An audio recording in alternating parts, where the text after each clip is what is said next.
hukum. Kalau di sini kan kita lihat di Rahiqul Maktum, bisa dilihat di halaman 32 itu. Di halaman 32 berhubungan dengan pernikahan ya. Di sini beliau memberikan contoh tentang bagaimana hukum pernikahan. Di masyarakat Arab jahiliyah itu pernikahan itu nggak seperti kita. Kalau di kita pernikahan ada berapa jenis? Modelnya. Ada berapa jenis? Sekarang lebih banyak. Ya, maksudnya gini, yang disepakati oleh sebuah aturan, yang dilindungi oleh aturan gitu lah. Ya, entah aturan itu berhubungan dengan adat atau aturan negara itu, terutama aturan negara. Yang dilegalkan oleh negara, yang disahkan oleh negara gitu. Yang dulu di zaman jahiliyah sekarang ada. Yang dulu di zaman jahiliyah nggak ada, sekarang ada. jadi misalnya pernikahan, kalau di masyarakat Arab itu mengenalnya hanya 4 jenis pernikahan yang dilegalkan. 4 jenis. Di sini disebutkan di sini. Di halaman 32 di sini ya. Normal. Ya. Ya, Sama halaman 32. Ada pernikahan. Oh, itu antum 33 ya. Itu dong. Dianggap biasa masyarakat, tetapi hal ini 32 dari 31 sih. Ada pernikahan dari 31 ada pernikahan yang misalnya gini. Aisyah radhiyallahu anha bahwa pernikahan pada masa jahiliyah ada 4 macam tuh. Dia ini halaman 31. Yang baru ya, cetakan baru ya. Ini lama. Itu sama 33. Di sini 31. Ini masih ngecek. Gambarnya ini aja yang menikahi 121. Kalau saran saya itu beli lagi ya. Menderita. Gambaran masyarakat jahiliyah. Geografis. Udah lewat kan? Kondisi sosial. Kondisi sosial. Ada. Politik. Kan itu. Kondisi sosial. Nah, itu.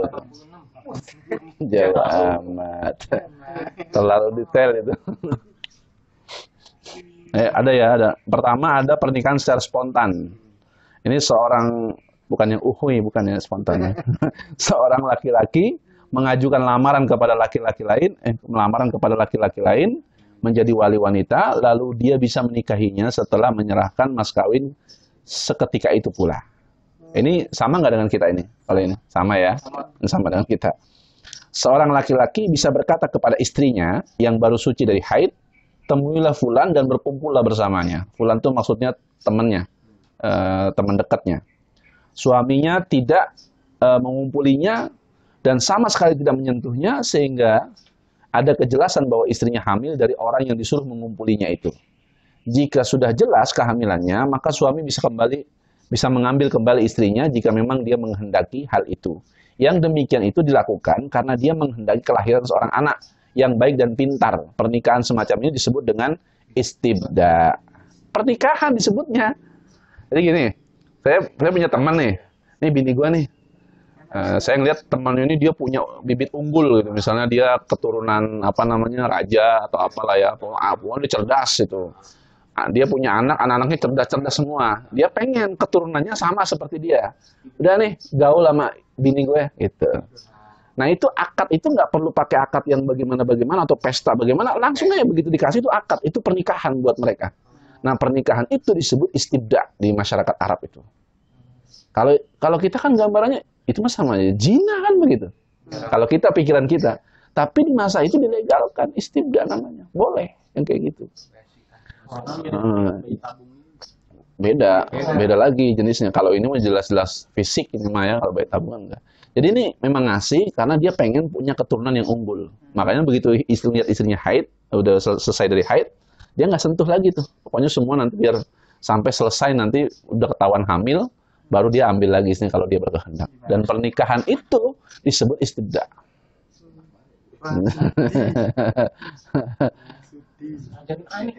Siapa? Sampai apaan lagi?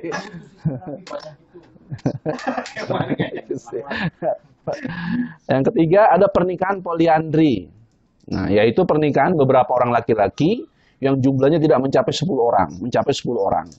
Yang semuanya mengumpuli seorang wanita setelah wanita hamil dan melahirkan bayinya, maka selang beberapa hari kemudian dia mengundang semua laki-laki yang berkumpul dengannya dan mereka tidak bisa menolaknya hingga berkumpul di hadapannya. Lalu dia berkata, kalian sudah mengetahui apa yang sudah terjadi dan kini telah melahirkan bayi adalah anakmu si Haipulan. Dia menunjuk siapapun yang dia sukai di antara mereka setelah menyebut namanya, lalu laki-laki bisa mengambil bayi tersebut. Nah, ini satu laki-laki digauli 10 wanita, 10 laki-laki, satu wanita digauli 10 laki-laki.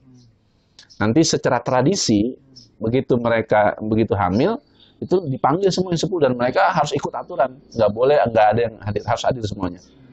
Dan itu adalah hak prerogatif si perempuan, mau menunjuk laki-laki yang mana terserah. Itu, ini bapak, ini anakmu misalnya. Dan itu pernikahan. Zaman itu disebut pernikahan. Legal menurut hukum yang berlaku masa itu. Ya. Apa nggak rusak nasab ya kalau gitu.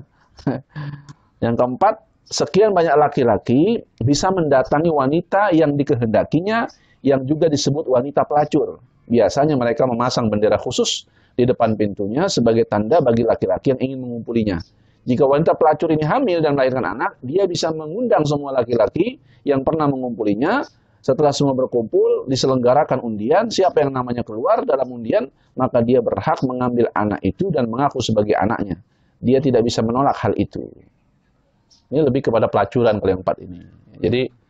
Jadi ada dipasang bendera di depan rumahnya menandakan bahwa wanita itu memang wanita pelacur. Yang datang pun juga laki-laki yang memang ingin melacur. Tapi nanti bedanya kalau pelacur di kita kan nggak punya hak. Hamil urusan dia, gua mah yang penting mah gua setelah ada diterusin. Kalau di sini kan pokoknya udah selesai ya udah, mau hamil kayak mau apa, nggak ada urus. Tapi bedanya kalau di sana begitu hamil si perempuan punya hak secara hukum, dilindungi hukum. Gitu. Misalnya Hotman Paris gitu ya, pengacaranya gitu, tinggal panggil aja. Udah kumpulin tuh laki-laki yang pernah gaulin saya udah di absen itu yang ini. Tamu.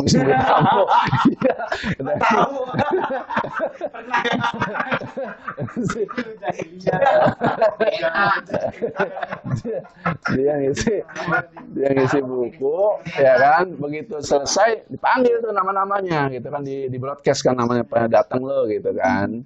Kita datang, udah pokoknya kamu yang harus bertanggung jawab terhadap anak ini gitu. Dan itu legal dan itu disebut pernikahan. Gitu. Dan ini luar biasa. Dan ini kaitannya dengan aturan. Makanya ketika Quran menyebut afa hukmal jahiliyati yabghun wa man ahsanu hukman liqaumin yuqinun. Apakah hukum jahiliyah yang kamu mau? Maksudnya hukum seperti itu tuh. Itu contoh sederhana urusan pernikahan, belum yang lain-lain, baru pernikahan aja sudah kelihatan betapa rusaknya zaman jahiliyah itu, gitu loh. Itu udah kelihatan tuh. Dan dari 4 jenis pernikahan itu tidak ada satupun aturan selain yang 4 itu, nggak ada lagi selain pernikahan itu. Yang pertama sama dengan kita kan, yang pertama yang spontan tadi itu normal. Itu pernikahan yang kemudian oleh Nabi SAW dijadikan sebagai syariat pernikahan. Kalau pernikahan yang diajarkan sesuai syariat ya yang pertama ini. Gitu. Jadi ajaran pernikahan juga sebenarnya bukan dari Islam, gitu loh. Maksudnya begini, ketika Islam yang dibawa oleh Nabi SAW itu sebelum datang itu, pernikahan jenis yang pertama ini udah ada di masyarakat itu. Artinya Islam itu hadir tidak pernah menggusur sebuah kebiasaan. Sepanjang kebiasaan itu bersesuaian dengan syariat, pasti akan didukung. Gitu. Itu contoh sederhananya pernikahan yang pertama. Tidak ada jenis pernikahan yang kelima. Nggak ada. Ya. Yang di negeri kita justru sedang rame-rame diperjuangkan. Pernikahan sesama jenis. Jadi segoblok-gobloknya zaman jahiliyah, itu nggak ada yang namanya melegalkan pernikahan sejenis, itu nggak ada. Gitu ya. Itu nggak ada. Dan kalau hari ini kemudian ada sekelompok orang mati-matian membuat sebuah presidium, membuat kekuatan komunitas, membuat petisi untuk melegalkan pernikahan sejenis, apa tidak lebih gila dari zaman jahiliyah dulu?